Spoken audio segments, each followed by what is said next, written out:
Hello, hello everyone. Can you see the whiteboard? Hello. Yes, sir. So I have already given the question here. The first question, there are two questions in this particular tutorial. The first question I have already listed here.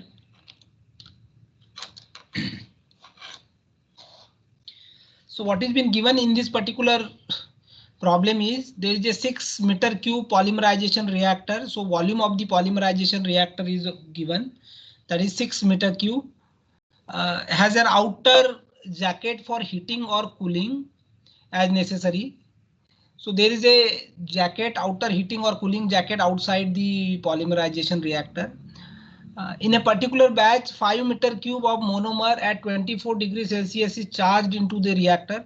So 5 meter cube is the volume of the monomer which is charged at 24 degrees Celsius to the reactor. The charge has to be heated. So this monomer has to be heated to 80 degrees Celsius before the initiator is added to start the reaction. The liquid in the reactor is well stirred and the liquid side heat transfer coefficient is 400 watt per meter square degree Celsius. So the liquid is very well stirred inside the reactor and the heat transfer coefficient of the liquid side is 400 watt per meter square.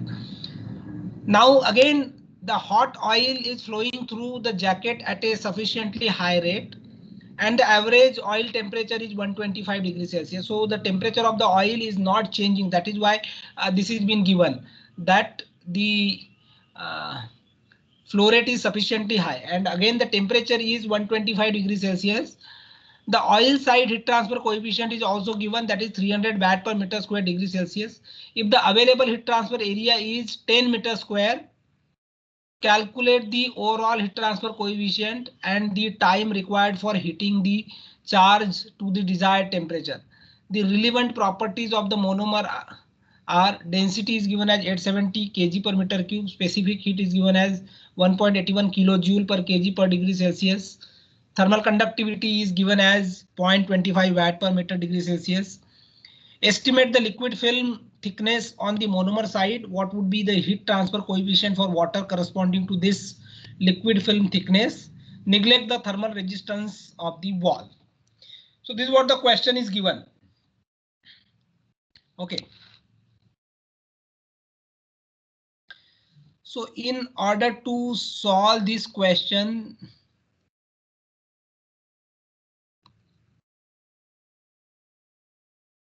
again, see here the volume of the polymerization reactor is given, but what is the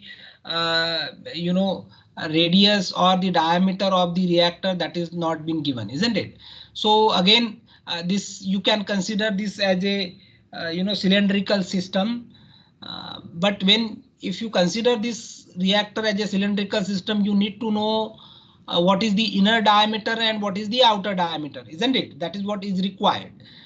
But in this case, we can simplify our analysis immensely by assuming that the reactor, the reactor wall thickness is very low compared to the radius. So that means Ri is same as R naught. If we use this assumption, then our job is immensely simplified, because and that's a realistic assumption also in this case, because the you can see the volume is 6 meter cube, isn't it? This is a realistic assumption, and based on that we can go ahead and solve. Okay, so let me just write down these assumptions.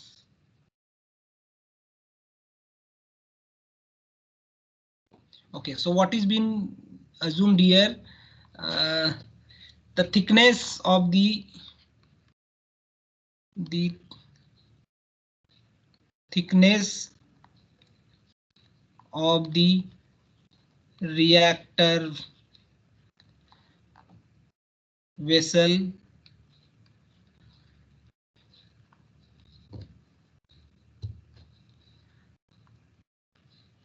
be assumed to small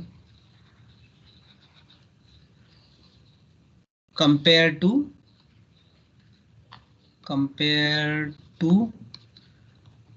the radius. So what this is going to give me is Ri is same as R naught. Okay, so this is what is being assumed here. Okay, now again, let me rearrange this little bit.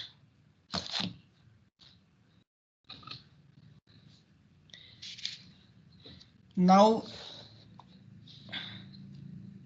okay, so what is been given here is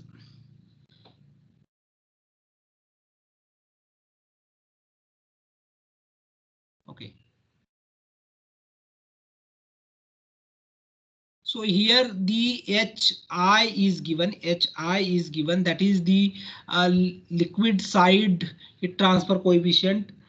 So that is given as 400 watt per meter square degree Celsius.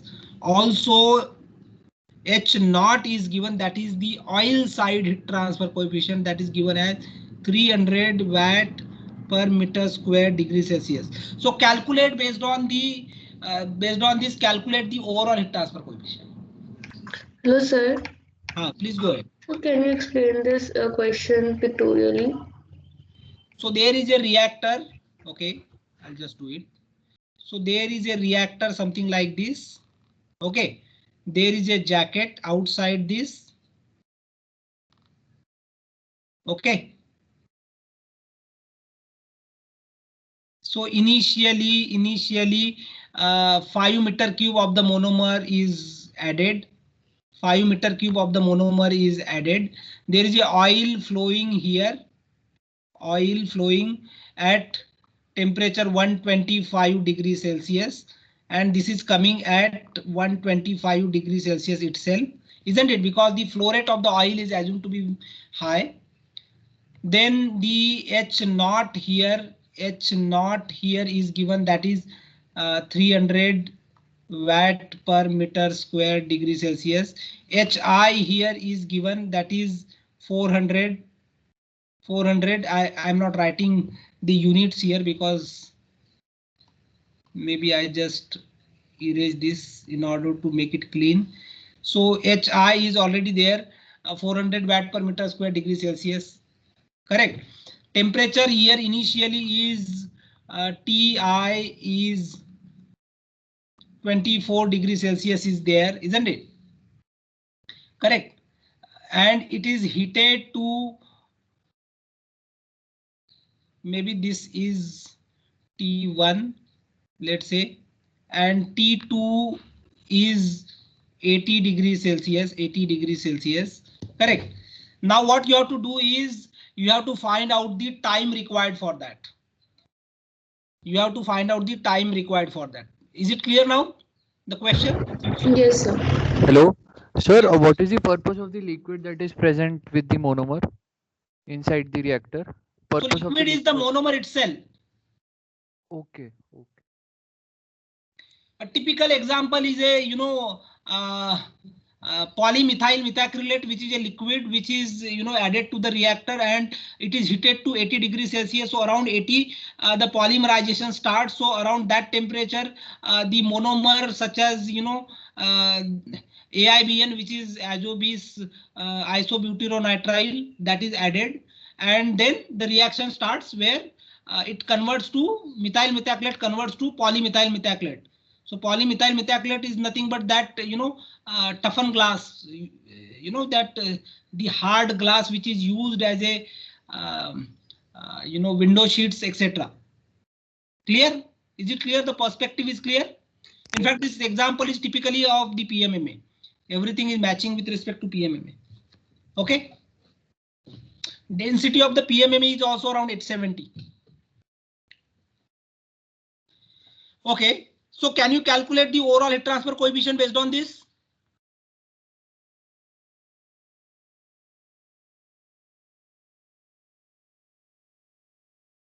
So overall heat transfer coefficient in this case will be given as 1 by U naught or 1 by UI, 1 by UI or 1 by U, doesn't matter, isn't it? that will be given as maybe I just write down in terms of the 1 by ui, so you will be clear why I am calling it as a 1 by u itself. So this will be given as 1 by hi plus ri by r naught 1 by h naught resistance of metal wall is neglected.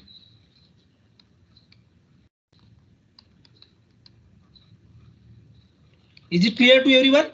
Since the metal wall is there in between, if you look at this particular location here, this is the metal wall, isn't it? This is the metal wall.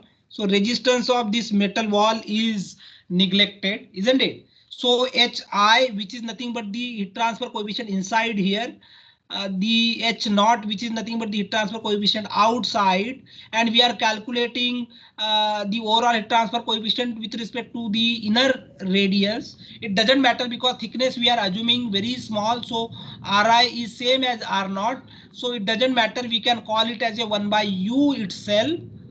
So this becomes in a way,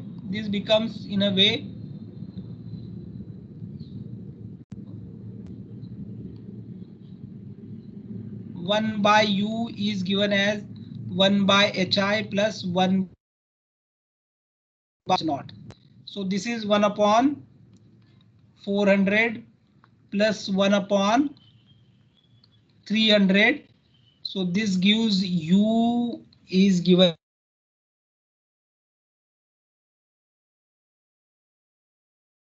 71.4 per meter square degree Celsius. Is it correct? Just check the calculations.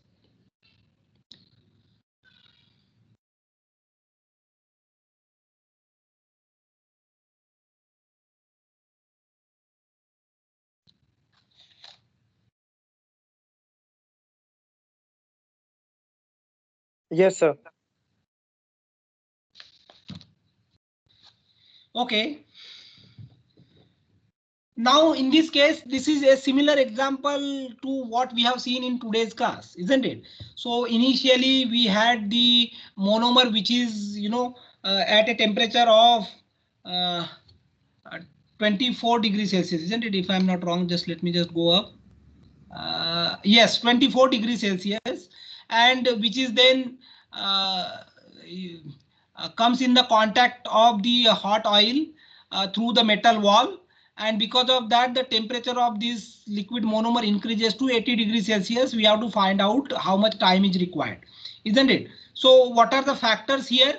The factors here is the rate of change of internal energy of the monomer should be equals to the amount of heat supplied by the uh, the uh, uh, hot oil, isn't it? Correct. So in this case, the heat balance can be written as heat balance. Heat balance can be written as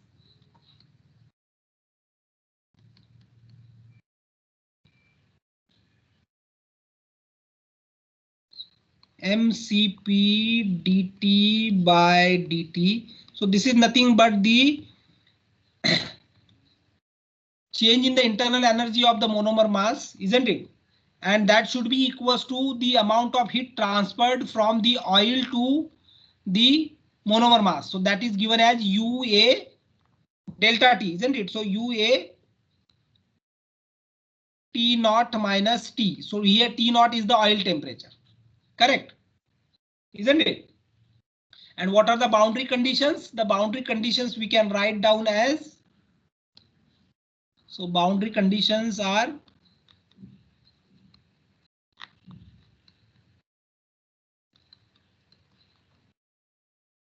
boundary conditions here are at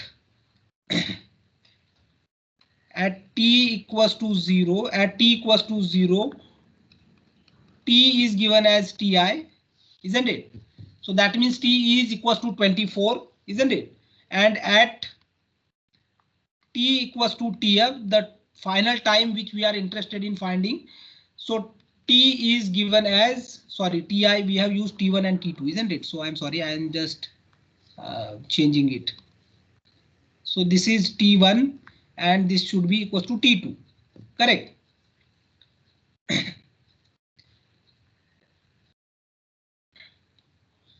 So now in this case we can integrate this T1 is equals to 24 degrees Celsius and this is equals to 80 degrees Celsius. So now we can directly integrate this equation number one. Equation number one we can integrate, and by integrating what we get is by integrating what we are expected to get here is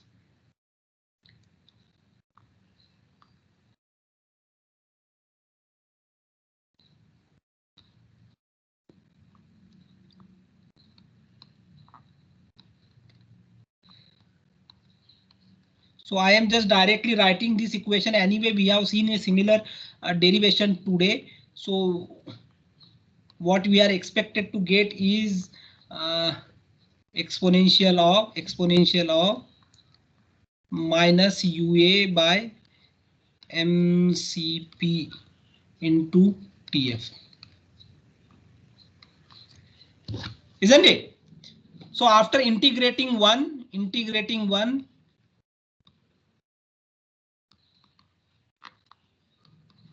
what we are expected to get is this.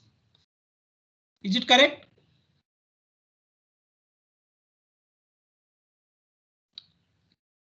Is it correct? Hello? Yes, sir. So now you can put the values in this equation. You can put the values in this equation and find out what time is required, isn't it? So everything is known in this equation. Even area is, this area is also known. So heat transfer area is also given in the problem, isn't it? So heat transfer area is given as 10 meters square, isn't it? This is given in the problem statement itself. If you go back and see, heat transfer area is given. If the available heat transfer area is 10 meters square, isn't it? So this area is already given. So everything is known in this M and Cp. You can calculate M, you can calculate volume is given. So density is also there. So volume into density will directly give you the mass. Specific heat is also given. This U, capital U, you have already calculated. Area is already given. Everything is known in this. So we can, based on this, what we can write here is directly we can write down. So T naught is there, which is T naught is, just wait, let me just go back. Oil temperature is given as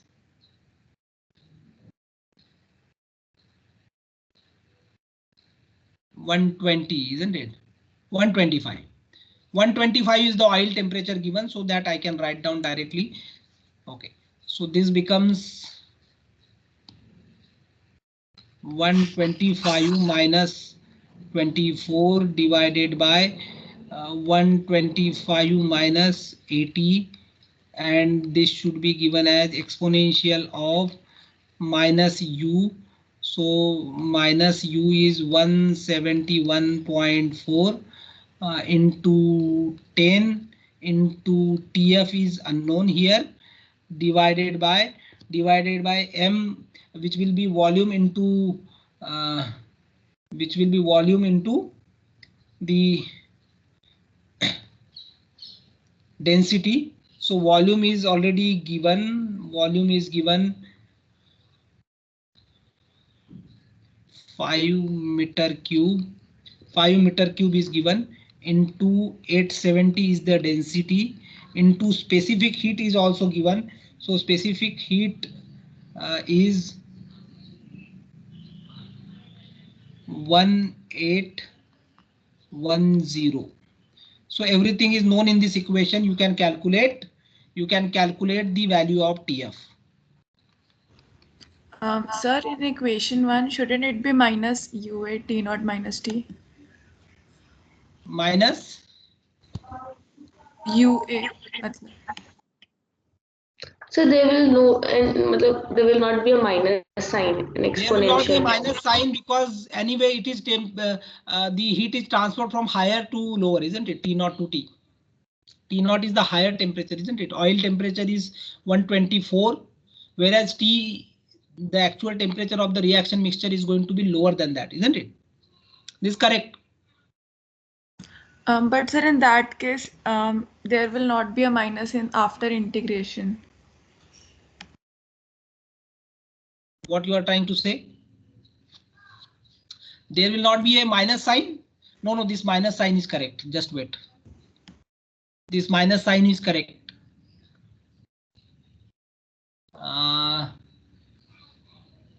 T naught minus T. So what you are going to get is this will be coming on this side. Dt by dt here is nothing but the temperature of that is going to increase.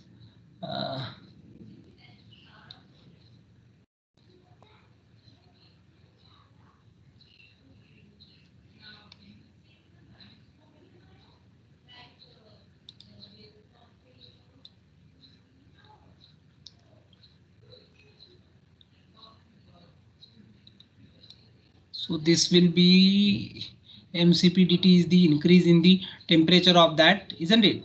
So increase in the temperature is there, so that is why no minus sign here. But then the heat is transferred from the higher temperature to the lower temperature. This is also seems to be okay. Just check.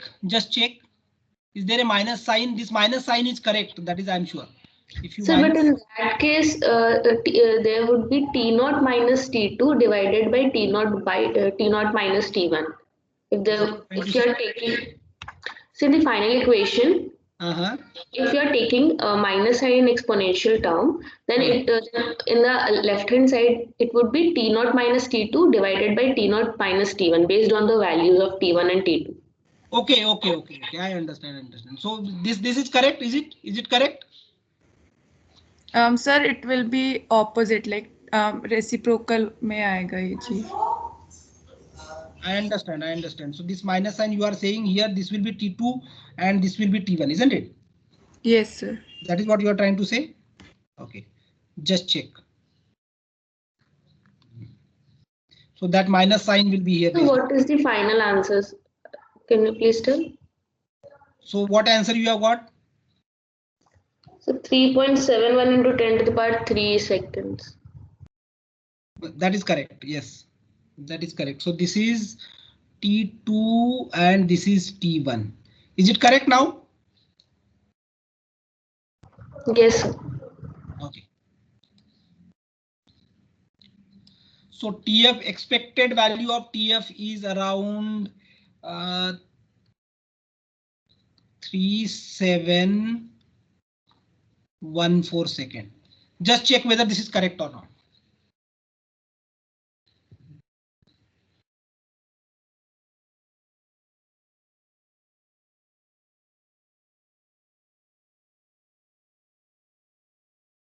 Is it correct?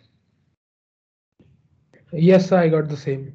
So this will be T2 is 80, isn't it? So I will just correct this.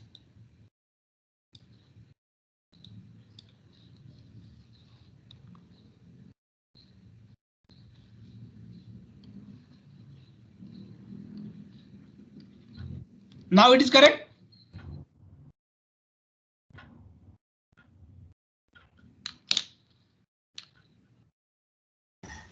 Yes, sir. 125 minus 80 divided by 125 minus 24. 4 ln of this into minus 1 into 5 into 870 into 1810 divided by 1714. 3713 is the correct answer. Yes, this is correct. Now it is correct. Now it seems to be correct, isn't it?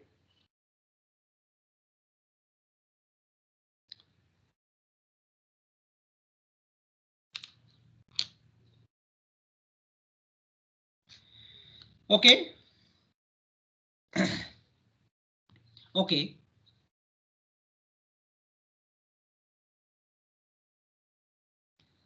So now the next part of the question is, in the next part of the question, we have to find out the liquid film thickness. If I go back, just check the second part of the question is we have to find out the liquid film thickness, isn't it? We go back here. Estimate the liquid film thickness on the monomer side. What would be the heat transfer coefficient for the water corresponding to this liquid film thickness? This is what the question is. Correct. So first find out what will be the thickness of liquid film. So part B.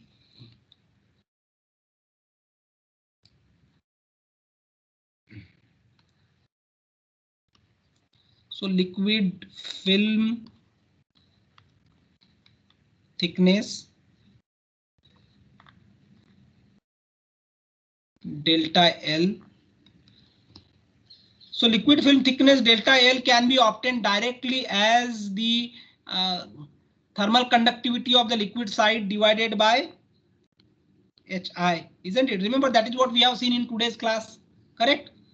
So HI is given as the thermal conductivity divided by the liquid film thickness, isn't it? So we can rearrange that.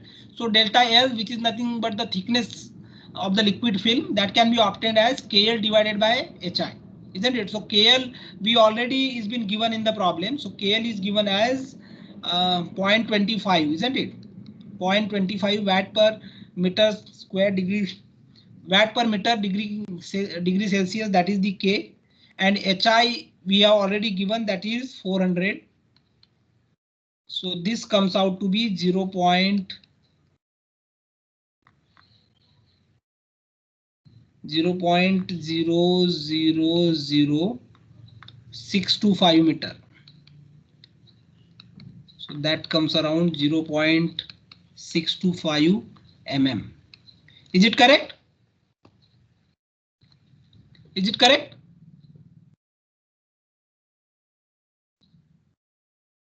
Hello?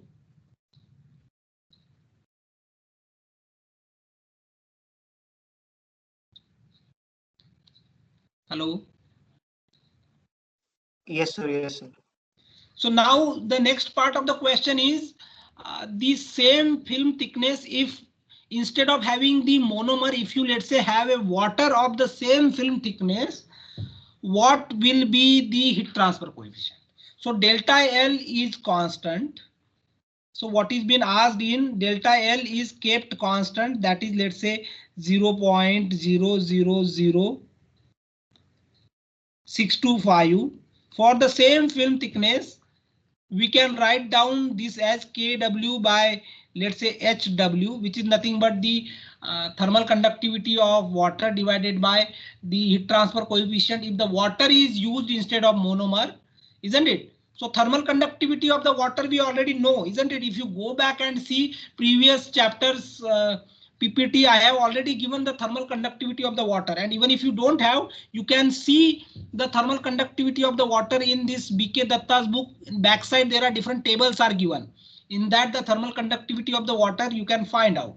So thermal conductivity of the water is around 0.65 watt per meter Kelvin. So 0.65 is the thermal conductivity of the water. That is not been given in the problem because it is assumed that it is known, isn't it? So HW you can calculate. So from this HW you can back calculate the value of HW. So that comes around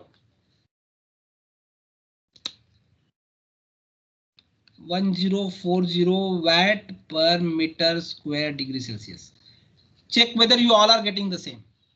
Is it correct?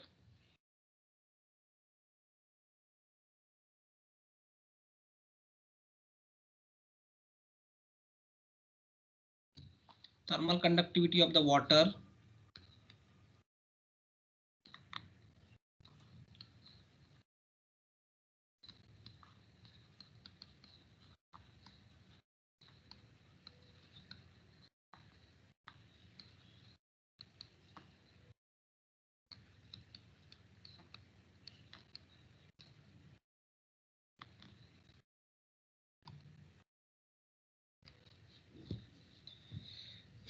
Is it correct? Yes, sir.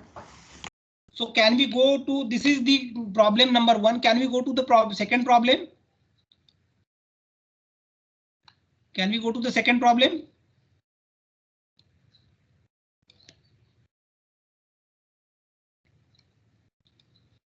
Is it clear to everyone?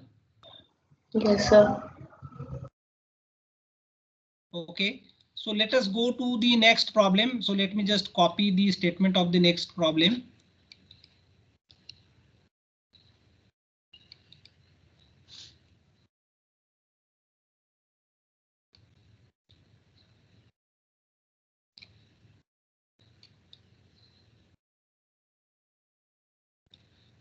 Okay, this is the statement of the second problem. The steady state radial temperature profile in a 10 centimeter diameter sphere is known to be T equals to 101.39 minus 1.389 into 103 r square. So this 103 r square it is. Okay. Sorry, it's not 103. It is 10 raised to the power 3 r square. Okay.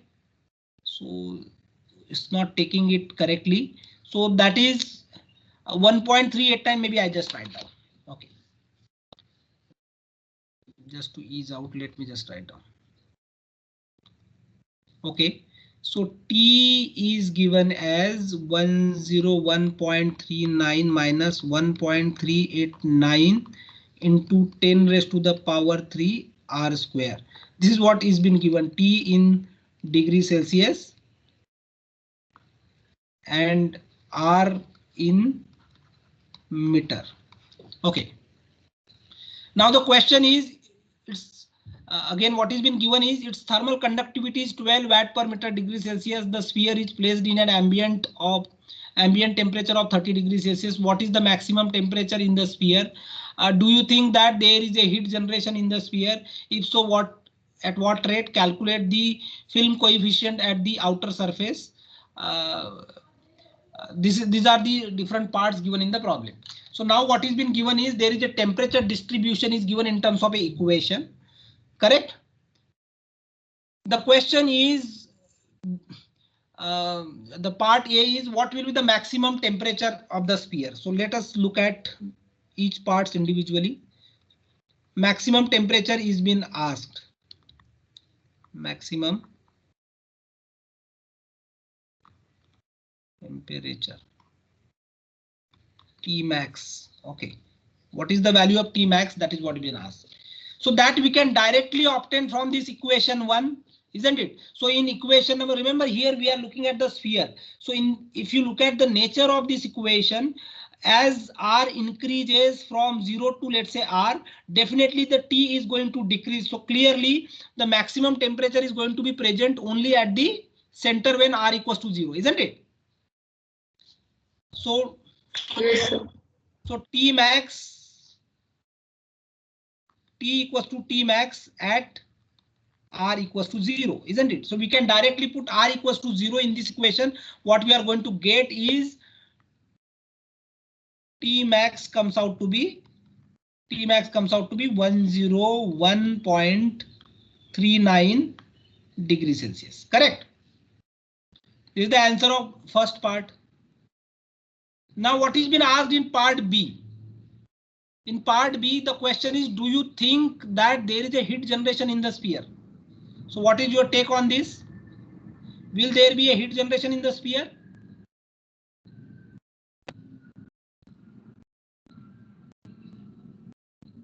Anybody? Yes, sir. There will be a heat generation in the sphere because you can clearly see there is no heat coming in, there is no input, but still the temperature is maximum at the center and the temperature is lower at the r equals to r. So clearly there is a dissipation of the heat is taking place, isn't it? But there is no input of the, there is no heat input in the sphere. So clearly there has to be heat generation, isn't it? So we can write down that as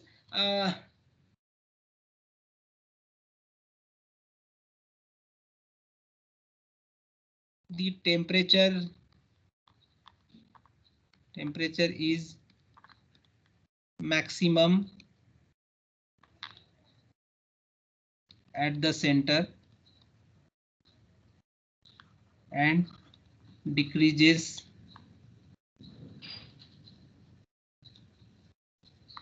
as R increases.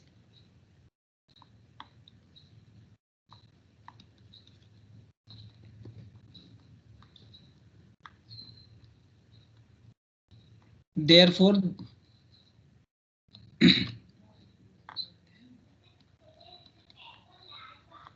must be heat generation inside.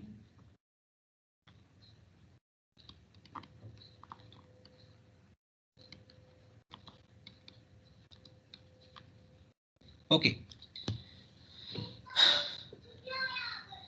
Now the question is at what rate? The question is the first part of this part B is clear that there will be a heat generation, but at what rate the heat will be generated? So we have to find out psi V. We are interested in finding out psi V. Volumetric rate of heat generation we are interested in, isn't it? So that we can directly obtain. Remember, now in this case, since there is no heat input, there is no heat output, so the rate of heat transfer is given as Q is given as area into thermal conductivity. So that is 4 pi r square, maybe the complete sphere, 4 pi r square. So rate of heat transfer will be given as minus k dt by dr at r equals to r. Okay. So this Q is nothing but the rate of heat dissipation from the sphere to the ambience, isn't it? This is the rate of heat dissipation from the sphere to the ambience that we can directly calculate, because the radius of the sphere we know, and all other thing, and this dt by dr we can directly obtain by differentiating the equation number 1. So dt by dr can directly obtain as minus 2.778 into 10 raised to the power 3 r, isn't it? Differentiating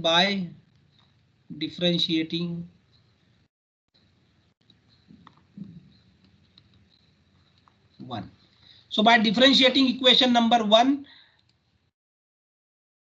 this is the equation number 1, isn't it? We can differentiate it with respect to r and we will get this. So now dt by dr, from this we can calculate dt by dr at r equals to r. So radius is also known. So radius is 0.05, isn't it? So that we can put it in this equation, 2.778 into 10 raised to the power 3 into 0.05. So this comes out to be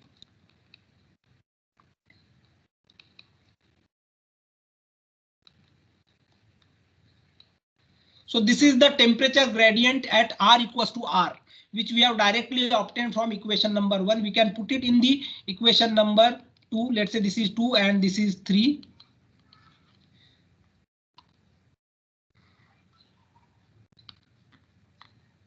So from 2 we can write down Q as 3.14 into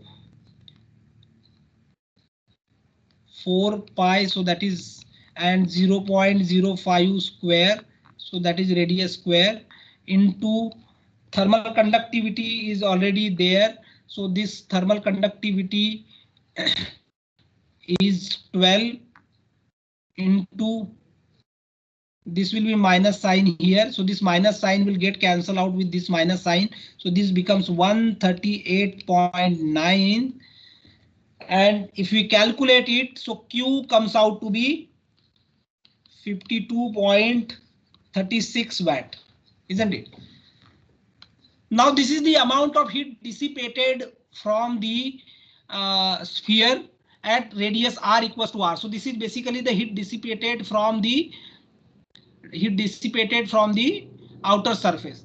Clearly there is no heat input coming in, so clearly all these heat dissipated must be from the internal heat generation, isn't it? So this should be this Q. This Q I can write down as volume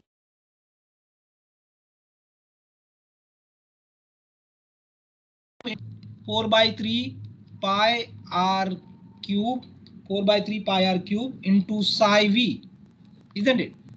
So if we put all the values, 4/3 into 3.14 into 0.05 cube into psi v, and that should be equals to 52.36 watt. So from this we can calculate psi v. That comes around, if you calculate correctly,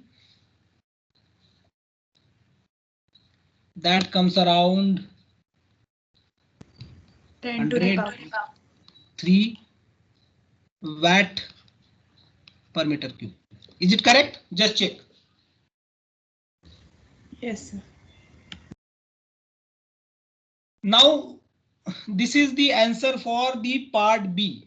In part C, what is been asked is, in part C, we have to calculate the film coefficient at the outer surface, isn't it? So film coefficient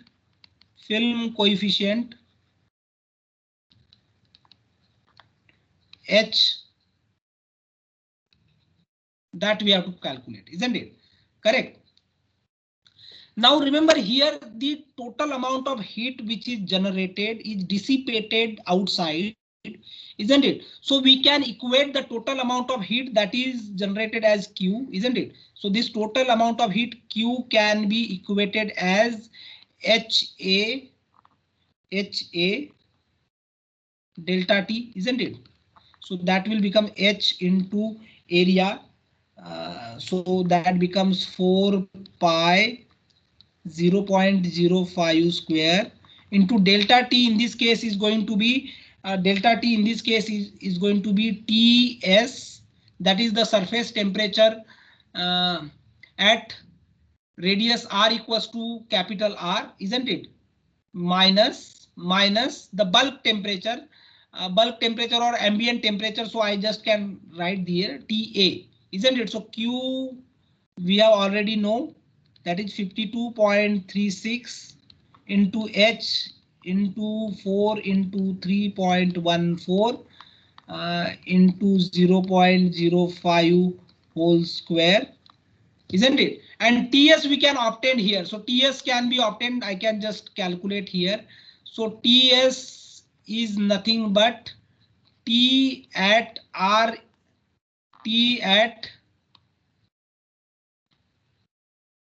equals to R, isn't it? So from equation number 1,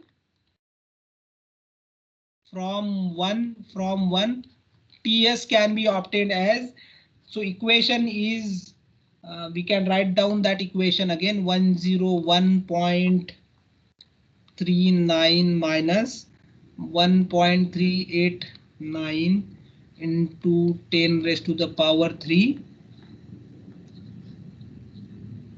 into 0.05 square. So this comes out to be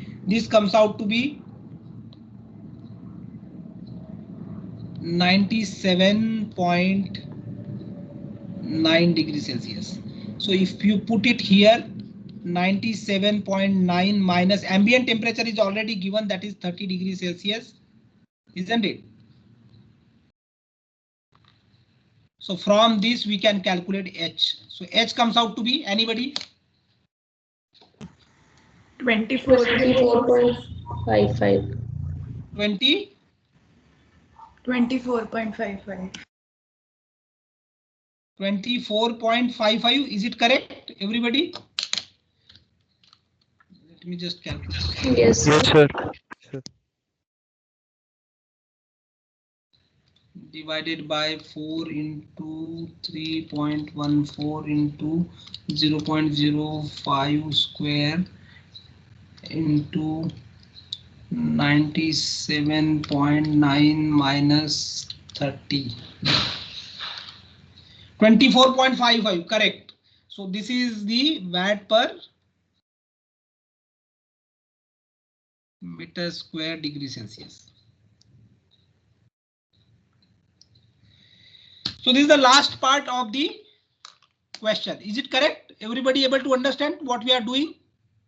Excuse me, sir. Yes, please go ahead. Sir, we had calculated the formula for heat generation in a sphere in the Yes. class. So can Okay. we use that directly in this question if we Heat remember the result? formula Our for formula for heat generation in a sphere. heat generation in a sphere. Okay. It is somewhat like T is equal to T naught plus some constant into R square. No, Can we see use that it here? actually what is been given is temperature distribution is given. Here Yes. some temperature distribution is given, isn't it? Correct? Yes, sir. Yes, sir. This, So, sir, I was saying that in the second part, it has asked for whether there is a heat generation or not. So, by the result, I can see that this matches to the heat generation term that I calculated in the lecture. So, we can correct. directly say that there will be a heat generation. Yes, yes. Okay. Okay, sir. Thank you.